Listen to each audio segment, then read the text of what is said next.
Okay guys, Christine's cooking dinner right now, but we actually just got a package that I've been waiting for. So, you guys know that I have those cut knuckles that I got for the R34. Well, we ran into a little issue which I'll get into later, but I was able to get another set of knuckles for a pretty good deal as well. So this is also straight from Japan, and I'm gonna show you guys what I got. So I got the Gktech knuckle. I know I was saying that I could have got Gktech knuckle, but I wanted to go with the other knuckle because there was some type of like character to it, and there is. It still is a very enticing knuckle to run for me, at least. But I was able to get this for like less than half of what I would have paid retail for it. But yeah guys, I got a Gktech knuckle, so we will be throwing this on the car the next day. So just to piggyback off what I was trying to explain in the kitchen, this is the knuckle that I opened up a while back, as you guys seen. It's a bare knuckle, OEM knuckle, cut knuckle, but the one that came off the car is a complete knuckle. So in order for me to get this thing to work, I'll need to press out all the bearings and the hub and stuff from this knuckle and put it into this knuckle. Now the problem with that is I do not own a press and I don't know anyone nearby with a press. So I'll need to spend a bunch of money to buy a press that I'm probably only gonna use like once. Fortunately, this set right here is a complete set, and it popped up for sale in Japan for way less than I would have paid for a press. Oh, that rhymed. Anyway, this is a complete knuckle, no pressing out bushings or anything like that. It is a used knuckle. This is a Gktech Super Lock V2 version. So we're just gonna go ahead and put this in on the car. I may or may not want to use this later, but like I said, I think it's a pretty cool piece to have regardless, because it is something that somebody had modified a while back to run on their drift car. So I think that's pretty cool. Maybe just like a display piece or something like that I can put in the house for now. But for the meantime, we do have a bunch of suspension parts coming for the 34, and we're gonna go ahead and install what we can today, which is pretty much just the knuckle. I bought longer tie rods, and I do have some rack spacers to add on as well. Normally when you put this on, you want to modify your lower control arm, but I actually have an aftermarket lower control arm coming in next week, so we'll hold off on that and not modify the OEM one. So let's go ahead and just jump right into it.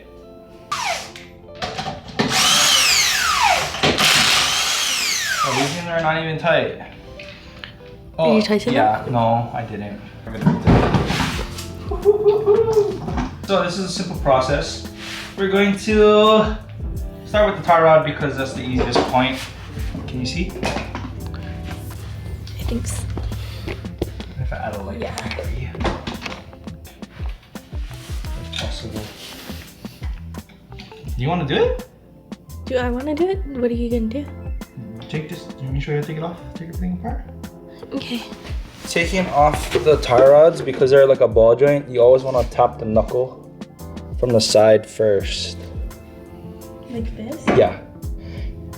Couple good whacks just to loosen it, and then I would spin that nut down just a tiny bit more so that way you don't ruin the threads on the nut or on the thing. Give it a good whack down. There you go. So how easy that was? So you don't need like a press, like some people want to get the ball joint separator and stuff like that. As long as you, I mean, sometimes, yeah, it's gonna be like corroded on there, but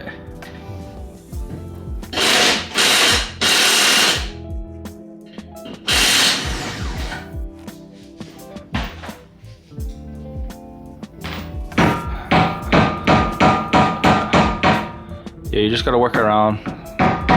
Don't be scared. Hit it like how you hit me. There you go, see? Oh.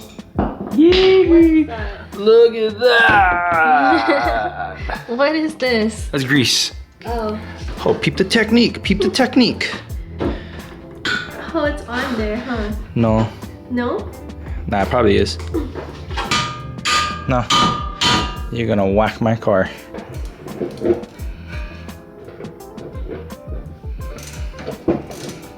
So I remember saying that I wanted to go S chassis suspension. That is still the plan eventually in the future, but it's just out of the budget right now.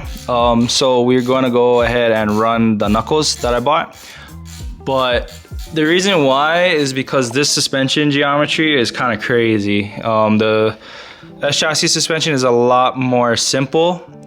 So we're gonna go ahead and run the S chassis suspension later if Christine doesn't break the whole car.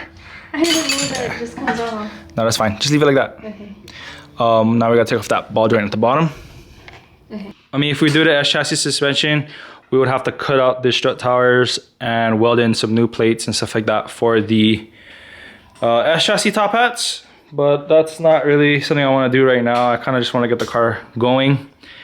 I want to go ahead and enjoy this car. So the car is going to be getting like a full, kind of like a full overhaul on the suspension. Like I said, I got a bunch of arms and stuff coming in just to replace the old arms and stuff like that. I don't think I'm gonna do like the solid suspension, not solid suspension, but the solid subframe bushings and stuff like that, because I still want it to be like a little comfortable. And when you go ahead and do solid everything, the car is literally like driving a rock, if that makes sense. Check this out. Extend it. How do you extend it? Figure it out. Oh, so cherry. Does it go somewhere? I think it goes, that's all it goes. Oh, that's cool. Wait, you want it extended though, from maximum leverage. Oh, okay. Yeah, because that's a...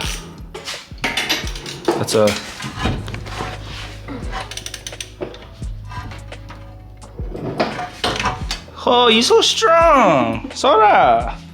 That's what I was trying to avoid. Oh, nah, so cherry. So I like that this car doesn't have like the blacked out fender wells, because that just means that they weren't trying to really hide anything. So this car is pretty much, I don't want to say rust free, but from the looks of it, it looks like it's rust free. None of this car has like the underbody coating that all the importers and people selling the cars in Japan like spray everything black and everything's black under here. Like this is the OEM, you know what I mean? Oh, yeah. Yeah, because a lot of times people try to sell the car so they don't want it to look all rusty and ugly, so they'll hide the rust with the black paint under here. So that's one thing that I liked about this car. The seller was able to send me, or I found some photos of the underbody of the car, and none of it was painted with that underbody coating. It was just OEM finish. So if there was anything suspicious, I would see it as far as rust goes, but for the most part it looks like this car was free of rust, quote unquote free of rust. So that's pretty cool about this car. This car is actually super clean. I'm very, very stoked for this car. So anyway, so we have some tie rods that can go in, and we have a lower control arm coming in. So we're gonna wait on modifying this, but earlier I was talking about modifying the control arm, and it's removing this bump stop right here because this stops you from having lock with the modified knuckles. We kind of made that mistake when we first modified Christine's knuckles on the S14. We couldn't figure out why she wasn't getting much more lock than stock, and it's because we added all the upgrades, but we still had the stock lower controller arm with the bump stop on there. And you could do all the mods you want, but if you still have the bump stop on there, it's still gonna stop you at stock lock. So anyway, like I said, I have a arm coming in, adjustable arm coming in, so I'm not gonna cut up the stock arm. But if you are gonna keep your stock arm, make sure you remove your bump stops off the lower arm. We got a bunch of parts over here. Okay, so shout out to Rock Auto. Not a sponsored post, but if you guys are looking for super cheap parts that's cheaper than O'Reilly's, go to Rock Auto. Like I said, not a sponsored post, but we rock with Rock Auto. And it comes super fast too. Yeah, it does come pretty fast. So we're gonna be putting in some Maxima inner tie rods. Check out this bugger. book is long as heck. I like to run Moog outers. They come with the serviceable fitting. So Christine's gonna go ahead and bend off the metal tabs so we can get the OEM tie rods out. If you guys need a tie rod tool, this is the one that we use. It just slips over the joint part over there and it clamps on it, and you stick your ratchet and then you break it loose. So that's what it looks like when it's mounted on the tie rod, and then you just slip a socket on the bottom and loosen it. Not a socket, but a ratchet.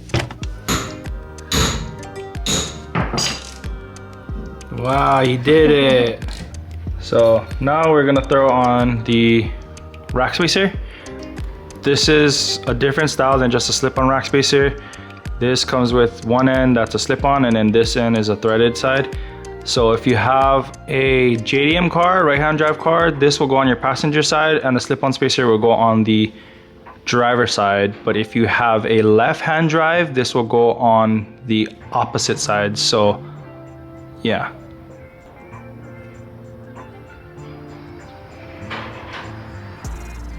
Oh, like wipe it around. Okay, go thread that in there. So we got the tie rod spacers in, and now we're gonna center the rack. Gktech has a good video on how to do it, as well as how to install these spacers. So go check out their video. They're better at explaining it than we are. Keep in mind now, with this type of rack spacers, you will have a steering wheel that is not straight anymore. So you will have to go ahead and take the steering wheel off and then recenter it, because it won't be straight anymore.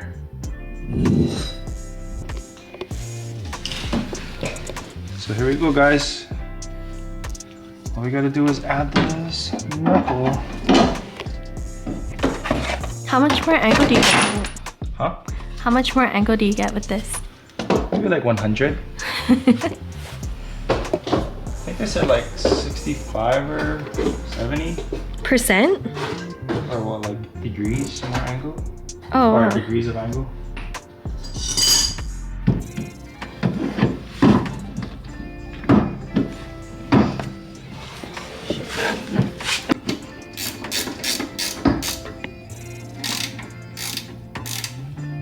So the rack is all centered and the tie rods are in.